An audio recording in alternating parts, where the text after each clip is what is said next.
మళ్ళీ చదవండి, మళ్ళీ చదవండి. ఇంటిగ్రిటీ.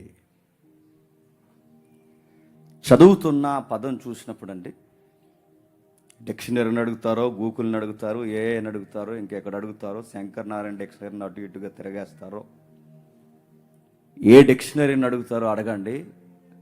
ఆ పదం చాలా చాలా విలువైన పదం. అది ఇంటిగ్రిటీ, యథార్థత, మాట తప్పనితనం, ఇచ్చిన మాటకు కట్టుబడి నెరవేర్చే వరకు ఆ పని కొరకు ఆలోచించడం, దానిని కూర్చిన మాటే ఇంటిగ్రిటీ. దీన్ని బైబిల్లో యథార్థత అన్నారు. యథార్థమైన హృదయులు, యథార్థమైన వ్యక్తులు యథార్థత కొరకు మాట్లాడుతున్నారు. ఆ వచనాల యొక్క పరంపరలో ఈ పదం మనందరికీ సుపరిచితమైన పదం. యథార్థత లేకపోతే ఏమవుద్ది? బైబిల్ డెలిబరేట్ స్టేట్మెంట్ ఇచ్చింది. యథార్థత లేకపోతే, జెన్యూన్గా లేకపోతే ఏమవుద్ది? వర్ధిల్లమని చెప్పింది బైబిల్. ఎదగవు జీవితంలో. బైబిల్ ఏం చెప్తుంది? ఎక్కడొక మాట, అక్కడొక మాట, మనసు ఉంటే ఒకలా, మనసు లేకపోతే ఒకలా, పూటకొక మాట, గంటకొక మాట, కలిసి వస్తే ఒకలా, కలిసి రాకపోతే ఒకలా, మనుషుల ముందు ఒకలా, మనుషులు లేకపోతే ఒకలా. పూటకి 70 మాటలు మాట్లాడుకుంటూ తిరిగే ఈ లక్షణాన్ని ఏమంటారు తెలుసా? గుర్తుపెట్టుకోండి, యథార్థత లేని తనం అంటారు దాన్ని.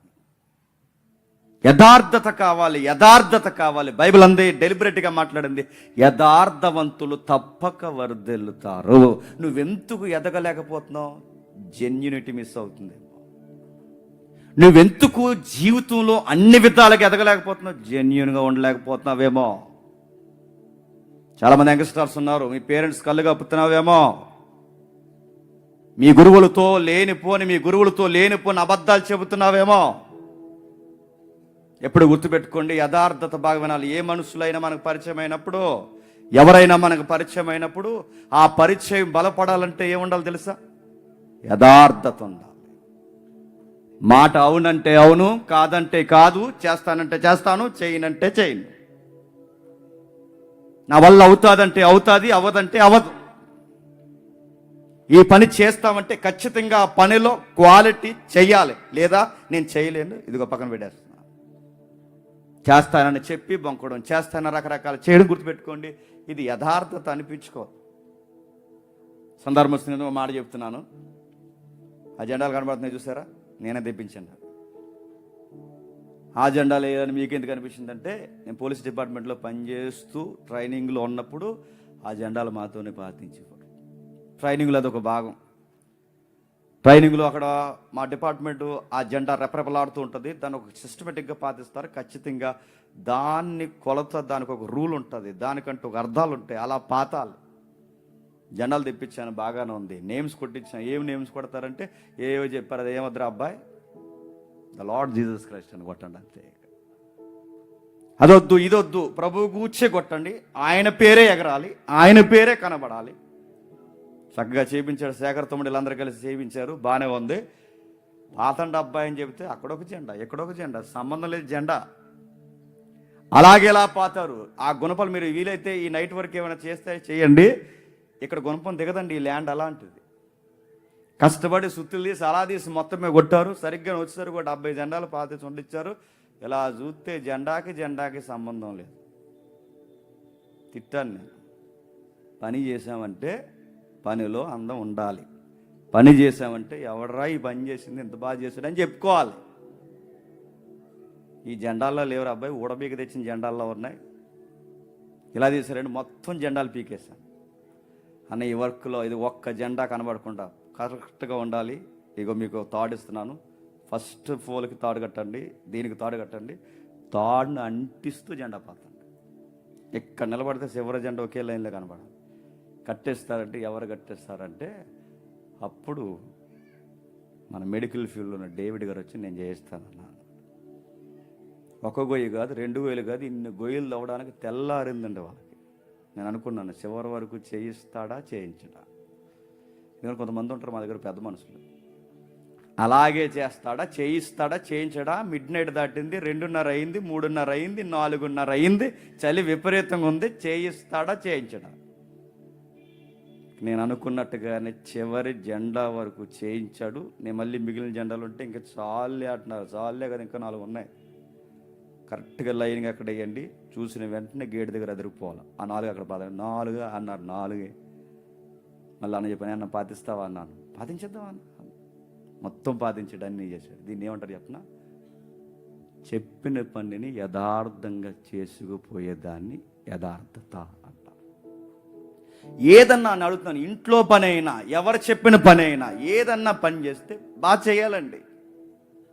ఆ పనిని ఎప్పుడైతే మనం చేస్తామో, నమ్మకంగా ఎప్పుడైతే చేస్తామో, వ్యక్తి ఉన్నా వ్యక్తి లేకపోయినా మనకు అప్పగించిన ఒక పనిని ఎప్పుడైతే బాధ్యతగా చేస్తామో, నేను చూస్తాను లేదో నాకు తెలియదు కానీ, పెద్దలు చూస్తారు లేదో నాకు తెలియదు కానీ, మీ అమ్మ నాన్న చూస్తారు లేదో నాకు తెలియదు కానీ, పైన ఉన్నోడు చూస్తాడు.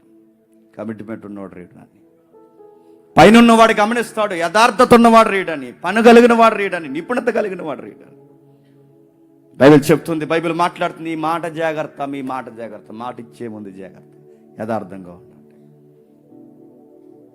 మరలో ఒకసారి ఉదాహరణ మీకు జ్ఞాపకం చేస్తాను వినండి. కుర్రగాళ్ళు ఎగ్జామ్స్కి లేటుగా వచ్చారు. కావాలనే లేటుగా వచ్చారు, ఎందుకంటే చదివేయలేదు. ఇన్స్టాగ్రామ్లో బిజీ అయిపోయారు, ఫేస్బుక్లో బిజీ అయిపోయారు, ఇంకా రకరకాల యాప్లు ఉన్నారండి, మనకి ఈ రెండే తెలుసు. వీటన్నిటిలో బిజీ అయిపోయారు, చదువుకోలేదు, చదవలేదు. వీళ్ళకి మంత్లీ టెస్ట్లని, వీక్లీ టెస్ట్లని ఉంటాయి కంటే ఇప్పుడు ప్రైవేట్ కాలేజీల్లో రాలేదు. కావాలని రాకపోతే ఆబ్సెంట్ అయ్యారని మళ్ళీ పేరెంట్స్ కంప్లైంట్ ఇస్తారని, ఇంత తతంగం జరుగుతుందని తెలిసి వీళ్ళకి కావాలని ఎగ్జామ్ వదిలేసే సమయానికి, మేడం మేడం మేడం ఇప్పుడు వచ్చాం మేడం, టైం అయిపోయింది మేడం అంటే, అయ్యో బిడ్డలారు ఇప్పుడు వచ్చారేంట్రా అని అడిగింది. అంటే మేము చాలా చదువుకున్నాం మేడం, ప్రిపేర్ అయ్యాం మేడం, ఎగ్జామ్ బాగా రాద్దాం అనుకున్నాం మేడం, ఈలోపు కారు టైరు పంచర్ అయిపోయింది మేడం, అందుకే మేడం మేము 4 ఆలస్యం అయిపోయాం. కష్టపడి చదివారే అని అడిగింది మేడం. చాలా కష్టపడి చదివాం రాత్రి అంతా అన్నారు. మరే మీ కష్టం నేను అర్థం చేయండిరా, ఓ పని చేయండి, పెద్ద ఆయనతో నేను మాట్లాడతాను, ప్రత్యేకంగా మీకు ఎగ్జామ్ పెట్టేస్తాను, ఇప్పుడు పెడితే రాసేస్తారా అని అడిగింది. ఎరగ రాసేస్తాను మేడం అన్నారు. అయితే పెడుతున్నాను, ఇదిగో జాగ్రత్త కూర్చోండి, అరే వెళ్ళిపోండి, ఇగో ఆ మూలనొకడు, ఈ మూలనొకడు, ఈ మూలనొకడు, 4 మూలలో 4 కూర్చోండి, జాగ్రత్తగా రాయండి. ఇప్పుడు ఇక్కడ ఇచ్చిన క్వశ్చన్ పేపర్ కదరా, నేను క్వశ్చన్స్ అడుగుతాను, ఆ క్వశ్చన్స్కి మీరు ఆన్సర్ రాయండి, రాస్తారంటే ఎర్రగొడతాం రాస్తాం మేడం అన్నారు. అడిగింది మొట్టమొదటి క్వశ్చన్ ఏంటో తెలుసా? రే మీ టైర్ పంచర్ అయిపోయింది అన్నారు కదా, 4 మూల 4 కూర్చోండి, ఒకటి చూడకుండా మీ టైర్ పంచర్ అయిపోయింది అన్నారు కదా, పేపర్లో రాయండి, అది ఏ టైర్ పంచర్ అయిపోయింది రాయండి అంతే. రాస్తారా? నిజంగా పంచర్ అయిపోతే అందరూ ఒకే టైర్ రాస్తారు, అదే అబద్ధమైతే 4 చక్రాలు రాస్తారు. ఇప్పుడు ఏమవుతుందో తెలుసా? వాడు అబద్ధికుడని తేలిపోద్ది. ఎప్పుడు గుర్తుపెట్టుకోండి, మనం చెప్పిందల్లా చిన్న మాట పెద్ద మాట, ఎదుటోళ్ళు తలకాయ అడ్డంగా ఊపుతున్నారు, చెప్పిందల్లా నమ్మేస్తున్నారు అనుకుని పెద్ద మేధావులా ఫీల్ అవ్వకు. నేను ఏది చెప్పినా బిలీవ్ చేస్తున్నారు, నేను ఏం చెప్పినా నమ్మేస్తున్నాను, పెద్ద మేధావులా ఫీల్ అవ్వకు. ఏదో ఒక రోజు తెలిసిపోతావు, గుర్తుపెట్టుకో. మనం చెప్పిందల్లా నమ్ముతున్నవారు ఒక్కసారి అనుమానం వచ్చి చెక్ చేశారో, నీ మీద ఉన్న గౌరవం ఆ రోజుతో మొత్తం పోతుంది. ఏ రోజన్నా ఒక్కసారి ఇది నిజమే చెబుతున్నాడని క్రాస్ చెకింగ్ జరిగిందో, నీ యథార్థత దిగజారిపోతుంది, నీ సాక్ష్యం పోతుంది, నీ మీద ఉన్న గౌరవం పోతుంది. వాళ్ళ దృష్టిలో నువ్వు అప్పటి వరకు గొప్పవాడివి, ఇంకా ఆ రోజు నుంచి నువ్వు చాలా తక్కువైపోతావు. అందుకే యథార్థవంతులు వర్ధిల్లరు, యథార్థత లేనివారు వర్ధిల్లరు. యథార్థవంతులు తప్పక వర్ధిల్లుతారు, యథార్థత లేనివారు వర్ధిల్లరు. మాట జాగ్రత్త, పని జాగ్రత్త. నువ్వు చెప్పిందల్లా ఎదుటోళ్ళు నమ్ముతున్నారని నీ ఇష్టం వచ్చినట్టు అబద్ధాలు చెప్పుకుంటూ పోతే, 1 రోజు చెబుతావు, 2 రోజులు చెబుతావు, 3 రోజులు చెప్తావు, 4 రోజులు చెప్తావు, ఎన్ని రోజులు చెప్తావు, ఏదో ఒక రోజు అడ్డంగా నీ పసకిన సందర్భం దొరికేస్తుంది. ఆ రోజు ఇన్ని రోజులు వీడు చాలా కరెక్ట్గా ఉంటాడు అనుకో, ఇంత నేరగా ఆలోచిస్తున్నాడు అనుకోలేదు, గౌరవం పోయింది ఆడి మీద అనిపిస్తుంది. చూసినప్పుడల్లా అదే గుర్తొస్తుంది, ఆ ముఖం చూసినప్పుడల్లా అదే, ఇలా చేశాడేట్రా, ఇలాంటి పని చేశాడేంట్రా.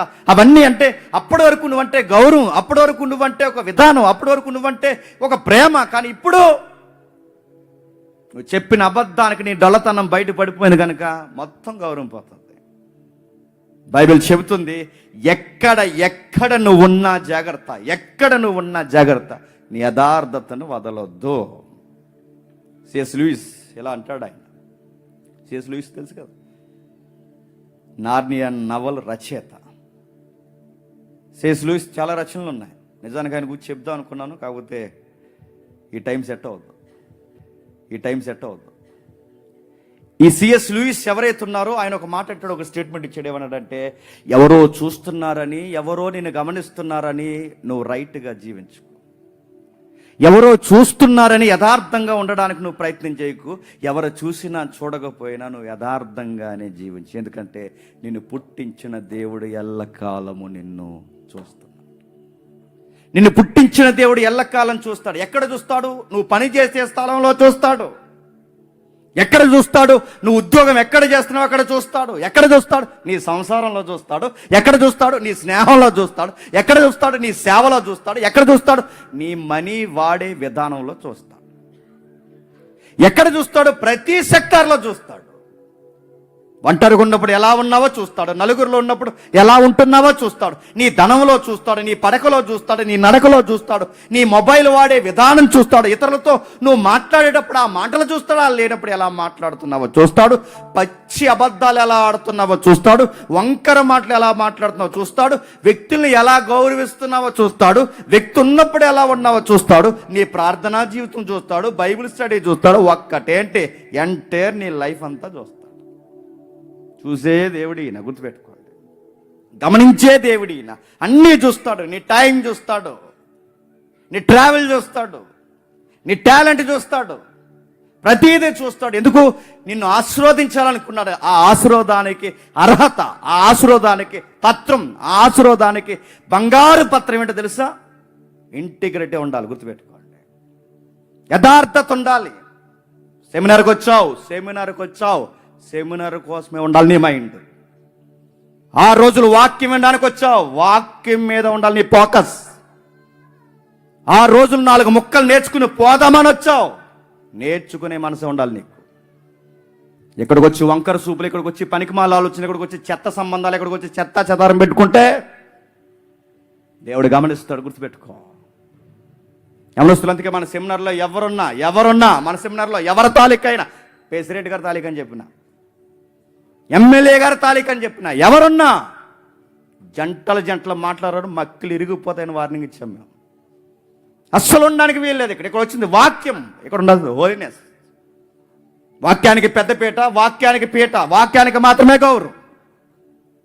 ఫలానా అంటే ఫలానా అయితే ఎవరు? నువ్వు కపుల్స్ మీరు, యంగ్స్టర్స్ మీరు, ఎవరు మీరు? ఫస్ట్ ఇయర్లో అదే హెచ్చరించాం, సెకండ్ ఇయర్లో అదే హెచ్చరించాం, థర్డ్ ఇయర్లో గుంపులుగా. అందుకే బ్లాక్స్ ఎవరు? బ్లాక్స్ వారికే. స్త్రీలు బ్లాక్స్ స్త్రీలకే, పురుషులకే. తెలియని వ్యక్తులతో ఇప్పుడు కొత్త పరిచయాలు ఏర్పడ్డాయంటే మళ్ళీ చెప్తున్నాను, అస్సలు సహించమన్నాం మేము. మీ ఇంటిగాడు నమ్మి పంపించారు మీ అమ్మ నాన్న, నమ్మకంగా ఉండే నమ్మకంగా వెళ్ళిపోండి. భార్యవైతే భర్త నిన్ను నమ్మి పంపించాడు, నమ్మకంగా నుండి నమ్మకంగా వెళ్ళిపో. 4 ముక్కలు నేర్చుకోండి. భర్తవైతే నమ్మకంగా నేను పంపించారు, నమ్మకంగా ఉండి నమ్మకంగా నీ కుటుంబానికి ఏమి నేర్చుకున్నావో 4 ముక్కలు చెప్పి వెళ్ళిపో. ఇది ఒక గార్డెన్ పార్టీ లాగా, ఇది రకరకాల కార్యక్రమాలలాగా ఇక్కడ చూస్తేనే చెప్తున్నాను. యథార్థత లేకపోతే దేవుడు సహించడు, యథార్థత లేకపోతే DC టీం కూడా సహించదు. గుర్తుపెట్టుకోండి. యథార్థవంతులు వర్ధిల్లుతారు.